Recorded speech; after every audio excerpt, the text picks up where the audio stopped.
அதுக்கப்புறம் ஃப்ரெண்ட்ஸ் எல்லாருமே ப்ரேயர் பண்ணிட்டு வந்துட்டாங்க. அப்புறம் எல்லாரும் பார்பிக்யூ பண்ணுறதுக்கான ஸ்பாட்டை தேடி சுற்றிக்கிட்டு இருந்தோம். ஒரு வழியாக பார்பிக்யூ பண்ணுறதுக்கான ஸ்பாட்டை கண்டுபிடிச்சிட்டோம். அங்கே இருக்கிற திங்ஸ் எல்லாத்தையும் விரித்து கடவரப்பி போட்டு பார்பிக்யூ பண்ண தேவையான எல்லாத்தையுமே அவங்க ரெடி பண்ண ஆரம்பிச்சிட்டாங்க.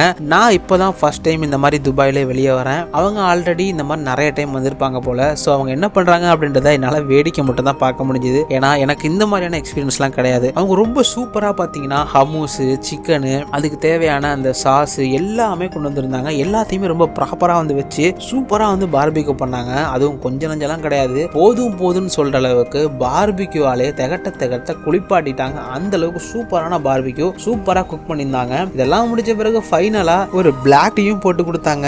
ரொம்பவே சூப்பரா இருந்தது. இது எல்லாத்தையுமே சாப்பிட்டு முடிச்சுட்டு அன்னைக்கு டேவை ஃபினிஷ் பண்ணிட்டு அங்கிருந்து ரூமுக்கு கிளம்பிட்டோம். இந்த சம்பவம் நடந்தது பார்த்தீங்கன்னா துபாயில நேஷனல் டே அன்னைக்கு தான் வந்து நடந்தது.